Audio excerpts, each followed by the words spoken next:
Yeah, mate. I suppose I should document what I'm doing and why I'm doing it. I haven't put any videos there for a couple of days, or for probably 4 days now. Had my right shoulder overusing it, I suppose. Now, this is the idea. Most things have a reason for why they work, and I'm trying to prove a point to myself. You know how airplane wings work. I've always tried to chase up why exhaust work can make a better way of making these work. So I'm going to put these two tubes in here, just enough room for probably, I suppose, 60 thou gap. So the exhaust comes out for that gap only. So the exhaust fumes will come behind, pressurise in the gap and come out when they need to. But acts as a shock absorber. There's probably some term for it, but the exhaust hole now will be blocked off. But I'm going to put these two in here. I'll leave the tube at the end here open, and at the bottom there open, so the hot air can come out and hot air can come out. So there's no bottlenecks that way, but there'll be an open can. So we're going to have to cut the right depth and get the grinder and do nice little like McDonald M's here, so there's no gaps, and brace it all up and see how it works out. Now I'll do some more work to it. So what I've done here is vice grips just to hold these where it should be. There's a bit of brazing wire. It's basically 60 thou or 1.5 mil, 1.6 mil. So I'm going to do the whole length of that. So if that hole is lengthwise, the width's 1.5. It's probably the same diameter as that, but I don't know what it is. But in Australia, if you've got big gappy teeth with gabalet, you call them a whistler. So I'll call the whistle a muffler. Now I'm curious to know what type of noise this thing will make, but I'll go session by session how I do it anyway.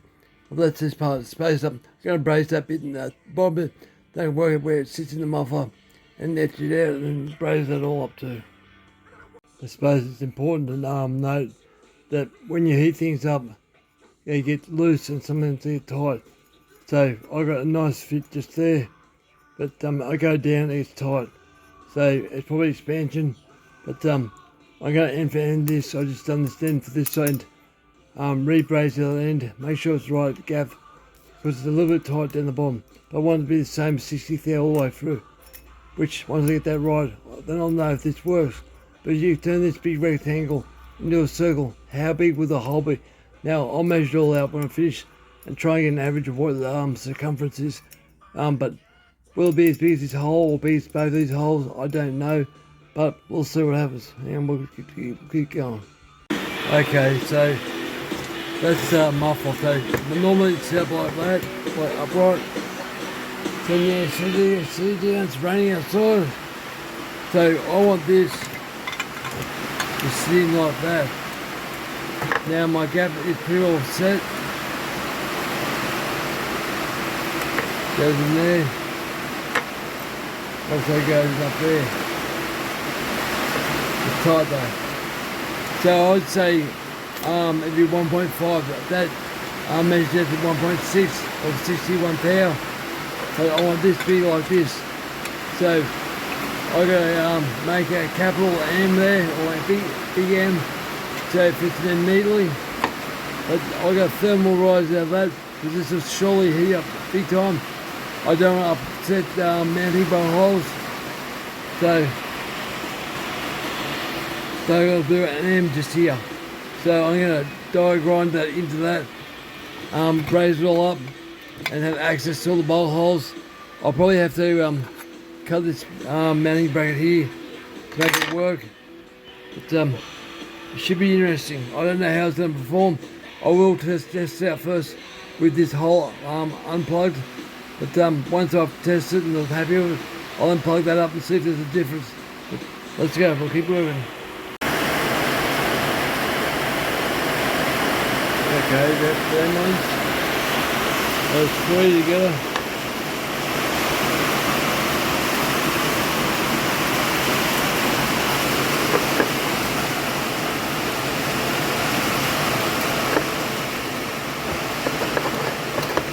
So fits for that. Fits there. That's the spread. Alright. Okay, I'm happy with it sitting now. So now what I have to do now is brace it up. So I got my little amps in place, and the pipe sits in those amps. I could have made these pipes a bit longer, but first test one to minute.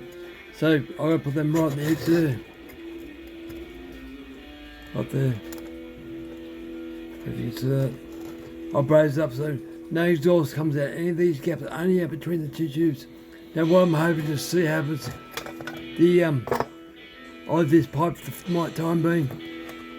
I want to see expansion. As soon as the exhaust opens up, I'll rush in here, let most of the pressure out of the cylinder, so the cylinder can keep doing what it wants to do.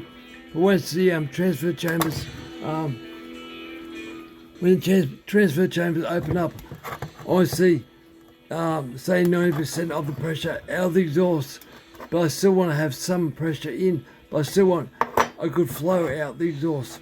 So it's a real ballet dance of pressure and stuff like that. So, but hopefully there's quite a long wide gap. So I think I've worked out so far 1.35 mil gap, I think it was. I've got to measure it all up. What was it? 0.25, 0.58, 0.6. So those three together fit in that gap. So I've got to brace this all up together, clean it all up, and then hopefully give it a test run in a few days' time. Because hopefully my shoal doesn't keep playing up the way it's been playing up. So yeah, guys, this is not the idea. Only idea I've got. If you want ideas like this, if you want to seriously start thinking unblocked, unclear, unblock that mind. Before my stroke, I used to dream a lot. Used to work out a lot of things in my head just for dreaming, and that's quite common for a lot of people. But since my stroke, it hasn't gone that way. But the fella Paul, he's putting me onto Mirinda. And Mirinda was like, me, it's like looking for these glasses beforehand, but covered in oil and frost and just crap you couldn't see. Then they got to about this clear so you could see sort of. But now my mind's eye is cleaned right up, so my imagination is sort of back where it was. So after this exhaust, I've got another one of these 372s. What I want to do, the next one is delete this exhaust here altogether, cut a hole from about midway up to the corner, across and back down again. And reason being, if you look at the exhaust side on, doesn't that look a bit like a wing? So I'm going to put a U-shaped piece of metal, slide that in. So that goes inside the exhaust to the side, and the exhaust will come out of the exhaust pipe, bounce off the front wall, and it has to come back, and it'll go around the wing. And as it goes up past the metal baffle, I suppose you call it, it gets compressed because of this wing shape, and that will still be a groove, a gap, but it still should control the flow a lot better. I'm sick of doing what everyone else is doing, making bigger holes and whatever. Let's move on to do stuff that hasn't been done before. Let's try different things, and that's my next one after this. I've got one more exhaust, so that's it. But I like the Huskies because the way they angle the exhaust down compared to steel. It's good in one way, in one way it's bad. When you're doing port work, you can't see what's going on unless you angle the saw. But that's the next one. It's going to go up, across, and back down. The piece of metal that goes on the inside reinforces the inside wall so it can't flex.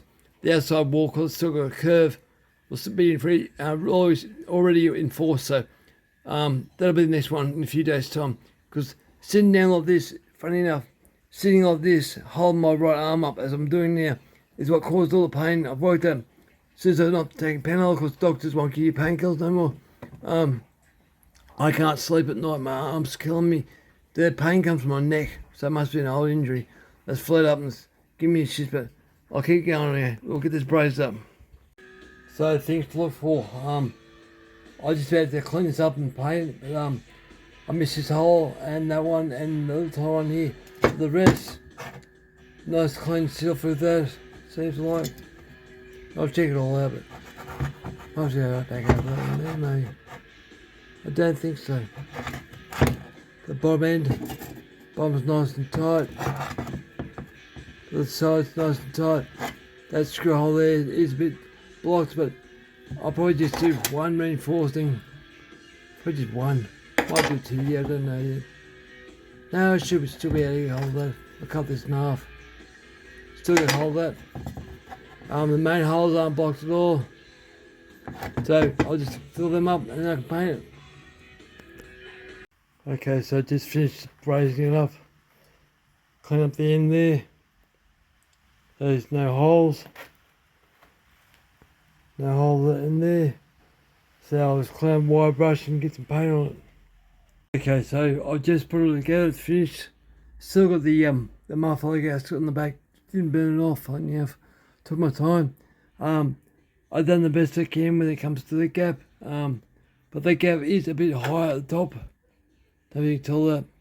Than it is at the bottom. And just, not much. I'll do heat, shrink and all that crap. So I can put the brazing rod just through there to about there. Can't do at the bottom. But it's almost the same all the way up. So it's about 1.3, 1.4, something like that. So I'm yet to put this on the saw yet. I'll leave the original hole there and test it the way it is. I just ran water through it. The water comes out in a very erratic way, which I imagine it would. But the whole point is you got an expansion chamber, so you got the bang as the exhaust, the muffler comes down. As the piston comes down, you got a large a power stroke. So you get spark, boom. As the boom comes out, it's got to have somewhere to go. Once it goes into the can, I'm happy with that part. It's when it leaves. I want it to leave in a way that it leaves, but not too fast. So the transfer chambers, when they let their fuel into the cylinder, the fuel stays in the cylinder more than what it does right now. So put it this way, if I can leave 10% more fuel and air in here, than what it was before, but also getting the exhaust out, that gives me 10% more power. Roughly, that's the way it should be anyway. But the sound, I've been watching a lot about sound waves and power and energy and stuff like that. Like, I'll ramble on about other crap now. But that's the whole idea, getting this muffler to give me a bit more power, but quiet and everything else. That this bit's still wet right now, so I'll just push it to one side. Now our leads, doesn't matter what part of the world we're in. So if you're interested in the Mirinda, it's giving me clarity. So I used to have a lot of dreams and stuff, but I lost them after the stroke. I didn't dream for a long time, for a year.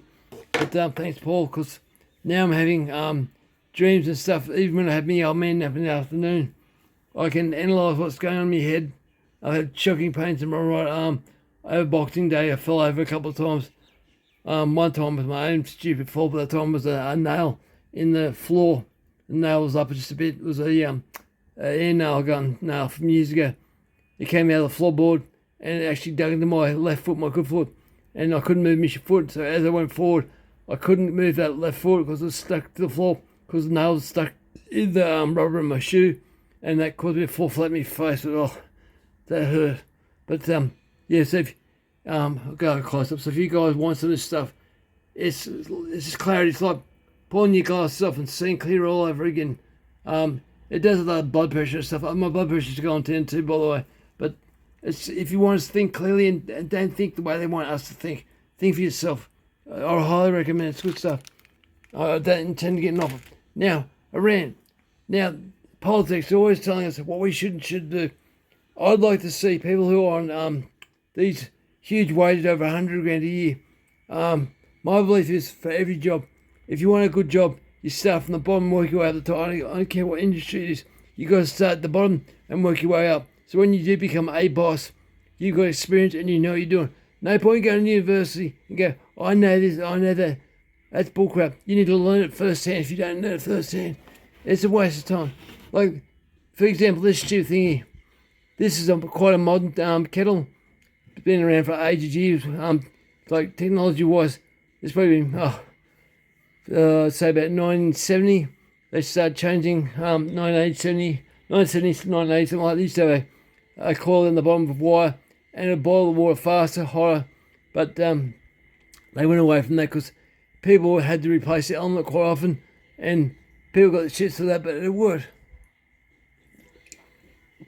Now, old technology. Now, the old ones had a ceramic bowl on the outside, and the ceramic bowl was quite thick actually, about half an inch to an inch at the bottom. They would last, I saw one probably 4 years old. They'd last until you either cracked or you dropped it. These do not last. Now, electricity is costing us a fortune, and it should in Australia, because we've got the cheapest coal in the world, but we sell our coal to other countries, and we tax our own people. Now, wouldn't it make sense to make a kettle, or get a kettle that's from, say, Netherlands or Switzerland or something like that, that's designed to have insulation? Now, this is not a thermostat, a thermos, I should say. A thermos would only work if you insulate the outside and the bottom. So you couldn't put a lid because it'll pop, but you could put a vacuum inside this or insulation or something like that, because you can boil this thing, and 5 minutes later come back, it's nowhere near hot enough for a hot cup of coffee. So you got to reboil it and reboil it. One, you're wearing it out, but two, you're wasting electricity, you're wasting energy to the point like the government says we can't do our V8s and stuff like that. We got to get rid of chainsaws and that. Why the hell aren't they mandating if these don't stay hot for a certain amount of time and cheap? I'm talking like $100 for a kettle, even though this one was $70. I think it was. They shouldn't be allowed to be sold. They don't really care. All they care about is controlling what we think and what we do. But just things like this does not make sense to me. Yes, it's still light and all that. It's all stainless steel, which is all pretty and all that. But it's not what I deem something that it should be sold, because it does not do what it's doing, saving the world. Bullcrap. More like it's costing our money, and it's just not what we should be doing. But I'm really, really worried about us losing the right for mucking around our chainsaws, because they say they pollute. Why don't we make something that doesn't pollute, but they keep going battery saws and stuff like that? Now, can anyone tell me? I've spoken to electricians. If you had, say that's a cup, if you had anyone's got a comment, please, I'd like to know, does electricity have an atomic weight? Now, if you had a cup of electricity, say you get electricity in a liquid form, 1 cup, what would that be equivalent? Because I've done an experience where I've got scales that weigh accurately. I've done a test once years ago. I charged up a truck battery and weighed it, and the truck battery went flat, and I weighed it flat. There's no weight difference. So we're carrying around all this weight, which is lead and nickel and all this stuff. But what the hell does electricity actually weigh? Or what is electricity? Because no one can really tell me what it is. We know what it does, but what actually is it? It's got me very curious. So, but yeah, all these little things go in my head, and Mirinda is starting to make sense. Some things don't work, but yeah, if you want to be a bit more clarity in your head, I recommend that, because I've always been a thinker, and sometimes I should stop thinking, but I can't help it, especially when we're told there's certain things. And now with coronavirus and all that going stupid down in China, probably going to come to Australia again in a different form and bite everyone in the arse again. It's going to be troubling times. But anyway, I want to get this little girl going soon too. This McCulloch's made in Italy, which I looked up and thought, wow, Italia. So this will be interesting. So it's a different saw. It's got a manual oil up here. I don't know if it's got an auto oiler, but it's a weird little saw. But I've seen videos of it going, but not this one. But might have been a prime bowler, but not this particular one. Anyway, sorry guys for around, but Happy New Year's.